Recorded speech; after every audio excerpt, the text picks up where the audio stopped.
Welcome everyone. I'll be talking about NFTs as a new asset class. So the question is, why is it such a big deal?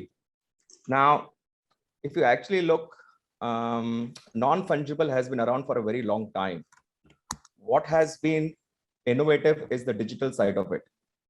So if you look at the fungibility, fiat is fungible in the sense that if I give you $1 and if you give me back $1, which is your $1, it's the same value, right? But if you look at painting, for example, Mona Lisa, once I give you that painting, the only painting, then there is no other painting because that's the only one. So that's why it's called non-fungible, right?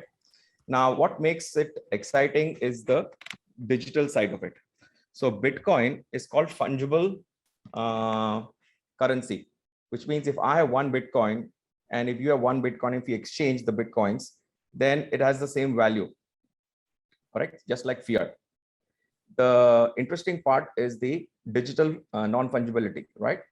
So with NFT painting, especially earlier, what used to happen is if I have a digital art, which is nothing but a JPEG file or a PNG file, you could simply download it and you could upload it in your own Facebook or Twitter, right? So anybody could copy it. But what happens now is with non-fungibility or NFT, the authenticity is very clear in the sense who's actually the creator and who's the owner. So you can see the provenance. And that is why it has become such a big deal because of the authenticity of the particular collectible. In this case, we're talking about artwork over here. So there are several use cases of NFTs. People talk a lot about digital artwork, but actually you have digital collectibles, physical collectibles, tickets, music, real estate, sports collectible, gaming, and IP and ownership. So let's look at a few of them. Let's look at identity. So for example, passports, our ICs, right? We can actually have it on the blockchain. Once we lose the physical identity, we have to keep making it over and over again. But with blockchain, we don't have to do that because you can simply show your digital identity and that can be authenticated on the blockchain. So is with certificates. Now we have been carrying physical certificates of our education all along, and we are worried, what if it gets lost? Then we've taken, go back to the university and ask them for a duplicate. We don't have to do that with NFTs because it will be available on the blockchain, and the authenticity and the provenance in the sense who's actually did the completed the schooling or the graduation is very clearly available on the blockchain. So is the case with collectibles. So NFTs use cases has been a lot on the collectibles, which is digital art, baseball cards, and in-game items, as well as physical assets. So you could actually have your physical, let's say, artwork in the gallery, and you can have the digital footprint of that, which is called the twin, on the blockchain. And when somebody buys the digital, they can actually get the physical. And so is the case with tickets. So what happens is when you have physical tickets, somebody can actually make a duplicate of that and come to a concert. And with NFTs, what happens is you can actually find out who's actually the real authentic owner of that physical ticket. There are a lot of other unique cases, but these are just a few. Now, NFTs has really been in the headlines. Why? Because of the sheer value. So if you look at profile picture NFTs, popularly the popular ones are CryptoPunks. They were sold for 7.5 million. So you can just imagine this particular face that you can see on my screen. Each one of them is sold for 7.5 million. Then, of course, the Beeple artwork, which is 5,000 pieces of artwork, was sold for 69 million and was bought by the guys in Singapore. And then, as Malcolm mentioned about the NBA Top Shot, LeBron James dunking it was sold for $208,000. So these are some of the headlines that has caught NFTs. Of course, there are others like 10-second video clip was sold by an art collector for 6.6 million. And then we have the largest NFT marketplace on OpenSea, where transactions have crossed, in August, it crossed more than 1 billion. So these numbers are slightly outdated. Now, this particular artwork, as you can see, the rainbow cat, was sold for $690,000. Now, you must be thinking, this is something which even my child could do, right?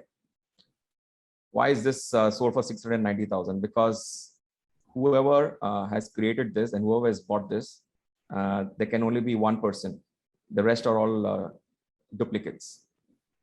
Jack Dorsey, he tweeted, and his tweet was sold for $3 million. So you can even NFT your tweet. Krista Kim sold her house, a digital real estate, and this was sold as an NFT for $500,000. Even music is sold as an NFT. So you can actually crowdfund your music album through NFTs. And this NFT was sold by 3Law for a record-breaking 3.6 million. Now, after this was bought by whoever bought the music, it was again resold, and the total sales, which is the secondary sales plus the primary sales, was over 11 million.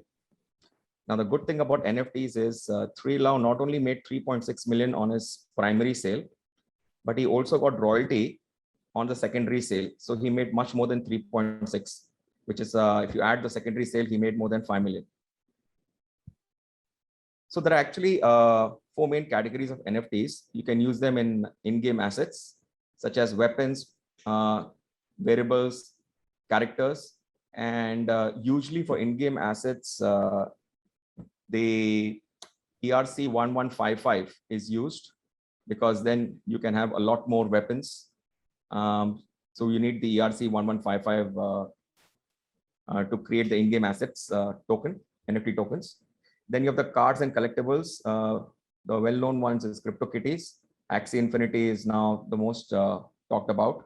CryptoPunks is the first, I would say, well-known or widely known PFP NFT. And then you have hash marks and sport trading cards. Now, these are usually the ERC 721, which is a unique edition. So there's no duplicate, it's unique.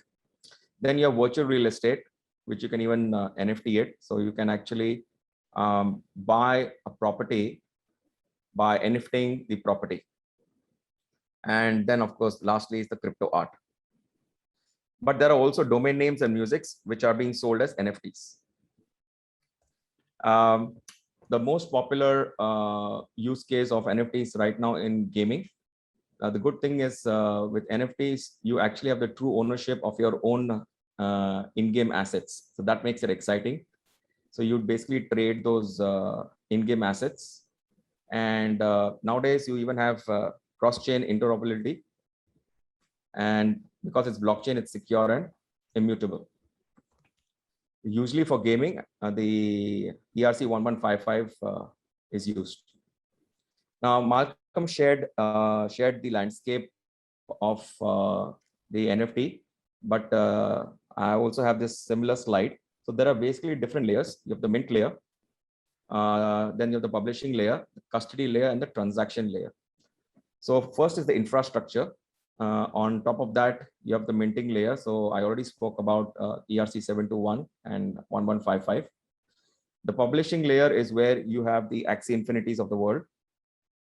And then you have the custody layer, which is the MetaMask. So you need a wallet like a MetaMask to buy and sell an NFT, and also to basically have your NFTs in your wallet. So you need a digital wallet.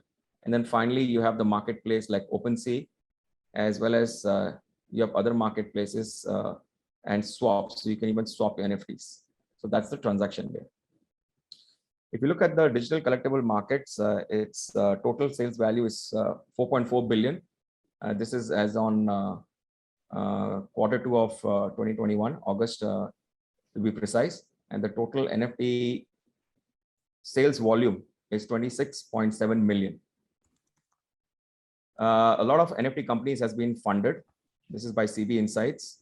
So the names are Marketplace, Engine, OpenSea, Sorare, and Dapper Labs. So Dapper Labs got almost $386 million in NFT funding. Volumes have gone up. It's already crossed 200 million in March. But if you come to August, it has crossed 2.3 billion. And that is on OpenSea as the highest volume so far. And this is primarily because of the profile picture NFTs. If you look at the 30-day price chart of top NFT projects, Axie Infinity leads the way with a 1000% return on investment, followed by Alice and Theta and Engine. So I'll show you the way you can get all the NFT projects and their coins later in this presentation. So, this presentation would not be complete if I don't talk about profile picture NFTs. So CryptoPunks is the most well-known. If you look at the average price and the number of punks sold, the average price of a CryptoPunk as on June was 180,000. That's the average sale price. And the number of purchases in terms of volumes is 2,000 traded volume every month. But this is outdated. Now, a CryptoPunk is not less than $500,000. The second well-known is Bored Ape Yachts Club. Again, this is also as on August, the average sale price was about $50,000 for one Bored Ape yacht. And the number of purchases every month is about 8,000. So that's the kind of volumes that's traded for PFP. Now you'll be surprised the kind of money that people are making with PFP NFT projects. So the top one is Franksy. He's like the biggest. And you can see his total profit. He made 1,473 ETH. He spent 1,860. His revenue was 3,433. So if you subtract the two, that gives it 1,573. So that's his profit that he has made. That's 85% return on his investment. Now that is only based on what he has sold. So he has sold 38, what he has collected. And the others, as you can see over here, there are a few more. So where are they investing? They're investing in all these projects, Bored Ape, Meebits, Chain, and so on and so forth. Now, if you look at NFTs, there's a floor price. The floor price is basically the minimum price at which you can get these NFTs. And you can see over here, Bored Ape Yacht Club, the minimum floor price is 37 ETH, which means if you want to buy this particular NFT, you need to have at least 37 ETH with you before you can buy. This is called the floor price, and this is you can get from CoinGecko. Now, NFTs are also being used to crowdfund movies, and Lotamana was the first movie to be crowdfunded using NFTs. Even music concerts. Travis Scott had his music concert in the metaverse. So is Ariana Grande in the metaverse. Now, if you look at the total sales volume, look at Axie Infinity. It's way up above Sorare, Decentraland, CryptoKitties. So actually, NFT gaming is the one that is having the maximum sales volume. So we always think of art, but actually it is gaming where the sales volume is coming. If you look at the protocol revenue, look at all the other protocols. On the top, on the right-hand side is Axie Infinity, which stands at 85 million, followed by PancakeSwap, which is only 11 million, and MetaMask. So you can see Axie Infinity is way up there because of its gaming NFTs. The website you can go to is CoinGecko, which I showed you earlier. Another one is CoinMarketCap, where you can click on NFTs and can get all the assets, including the collectibles. So over here, you can see CryptoPunks Sorare. Over here, you can see for CryptoPunks, what price it is sold for. And then you can also see all the coins, the various coins that are available. Now, a website which you may want to consider to go to before you buy any PFP NFT is Rarity Tools. So it will tell you the rarity of the NFT. But then if you want to buy it, you will have to go to OpenSea. So you look at the rarity at Rarity Tools, but when you buy, you go to OpenSea. I'll be covering a lot in the training session as to how to buy a rare NFT, how to mint your NFT, as well as using your MetaMask in our training session. This is some of the development services which we provide: NFT token development marketplace, smart contracts, and we are launching 4 NFT projects: Hollywood punks, Bollywood punks, gaming punks, as well as cricket punks. And I can be contactable on this email address. So thank you very much.